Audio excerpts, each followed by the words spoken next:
wabarakatuh. My name is Jamiatul Riri Hasibuan, and you can call me Miss Jamia.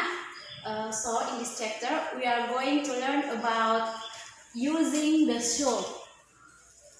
So in this chapter, there are 3 points. The first one is should plus simple, and the second one is should plus continuous, and the last is should plus perfect. So, what is the meaning of should?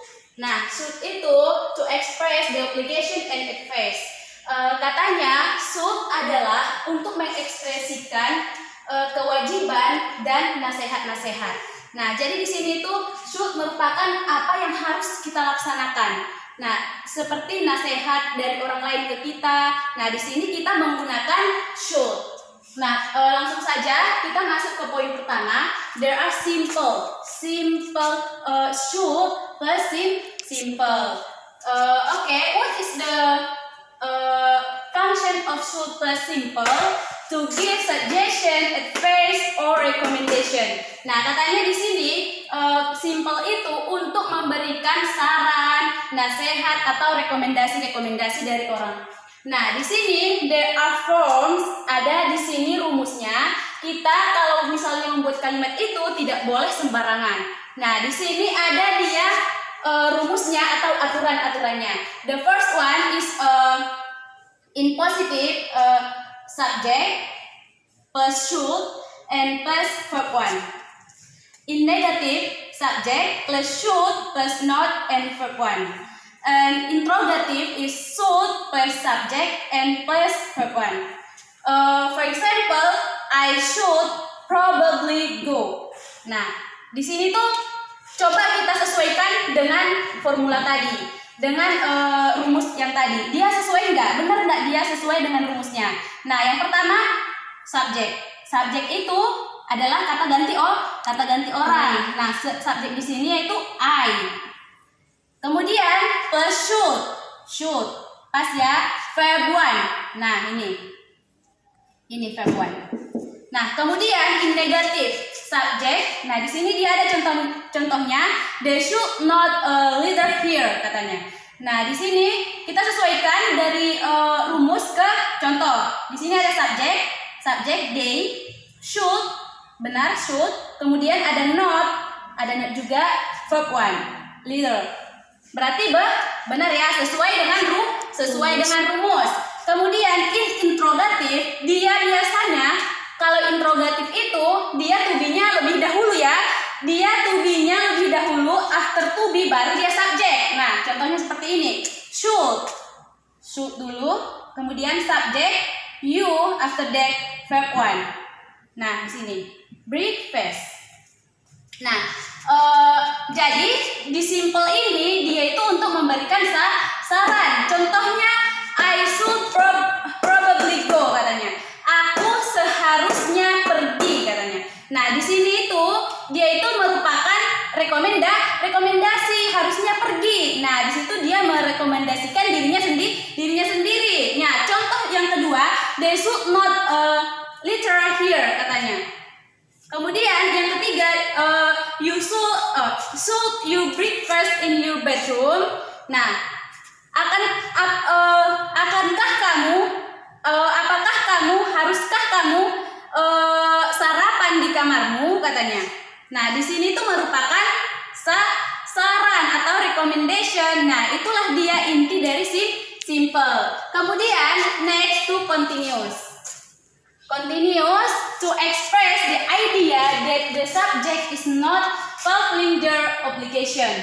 Nah, di sini tuh dia menunjukkan penyesalan di masa sekarang. Nah, di sini juga ada formulanya, subject plus should plus be plus verb in. Nah, kemudian in negative is subject plus should plus not plus be and verb in. And the last is interrogation. And the last is in 3. In the interrogative, there are should, subject, be, and verb in. So, let's see the example. She should be taking a bathroom. Nah, katanya. Mari kita sesuaikan dengan formulanya. Subjek, benar subjek. Should, be, ya benar be. Verb in, taking. Nah, di sini bagaimana dia kan apa tadi katanya dia itu kayak bentuk suruhan atau penyesalan pada saat ini. Nah, misalnya yang ini, she should be taking a bath now. Nah, katanya itu dia harusnya mandi sekarang. Nah, di sini dia itu menunjukkan masa sekarang. Ini tuh sarannya dia harusnya sudah mandi saat ini, tetapi yang disuruh itu belum mandi. Makanya dia mengatakan dia seharusnya sudah mandi sekarang. Nah, biasanya di sini tuh tandanya kan ada kalau misalnya dia continuous, gampang sekali membedakannya. Yang pertama dia ada be plus verb in. Verb in ini apa? Kata kerja yang ditambahkan dengan in. Nah, di sini ada be, kemudian taking. Nah, ini dia in-nya. Nah, kemudian kita sesuaikan lagi yang di negatif. Nah, you should not be reading a book alone at library, katanya. Kamu seharusnya tidak membaca buku dengan kuat di perpustakaan. Nah, di sini tuh dia menyarankan keadaan yang terjadi saat ini. Dia mengatakan jangan membaca buku. Nah, berarti dia yang sedang dia dinasehati itu membaca buku dengan keras, katanya, karena di perpustakaan tidak boleh membaca dengan suara yang keras. Nah, kita lihat sesuai dengan formulanya. Di sini ada subject, should, not plus verb in. Subject, should, not, be, and verb in. Verbnya ini ya, verb in. Nah, berarti benar, oke? And thus is should plus subject, be, verb in. Should, subject, be, kemudian verb in. Verbnya di sini watch, kemudian plus in. Nah, seperti itu. And the last is perfect ya. Perfect. Should plus perfect. Nah, di sini to express an idea that you didn't fulfill the obligation in the past. Nah, jadi di sini tuh dia memberikan saran atau merupakan penyesalan yang telah terjadi atau merupakan penyesalan di masa lalu. Contoh di sini ada juga formulanya atau rumusnya sama seperti sebelumnya, dia subject, should. Nah, di sini bedanya dia ada have, kemudian verb 3. Nah, in negatif subject plus should plus not and plus help plus verb 3. Nah, example, she should have done homework. Nah, coba kita sesuaikan subjeknya. She, should, dia ada should, have, verb 3, dia di sini verb 3 do. Verb 3 dari do itu adalah done. Nah, ini dia verb 3. Kemudian homework. Nah, tugasnya. Kemudian dia itu artinya dia harusnya sudah menyelesaikan tugasnya. Nah, di sini tuh berarti bentuk penyesalan karena berarti dia tidak mengerjakan tugasnya. Nah, kemudian kita sesuaikan lagi yang contoh kedua, subject, should ya di sini yang bentuk negatifnya dia ada subject di sini ya, subject, should done. Nah, di sini should plus not.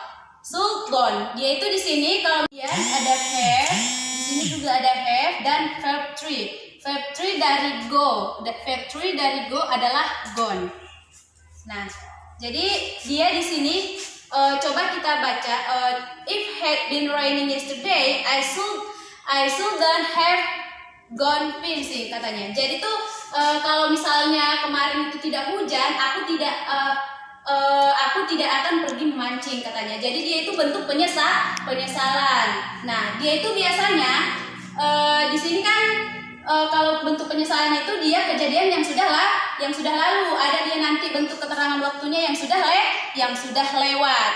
Nah, jadi kesimpulannya adalah should itu adalah merupakan dia kewajiban yang harus dilaksanakan atau tentang nasihat atau suggestion. Nah, di sini dia ada tiga bentuk dari should. Ada should plus simple, plus continuous, and plus perfect. Nah, that's all our material. Thank you for your attention and wassalamualaikum warahmatullahi wabarakatuh.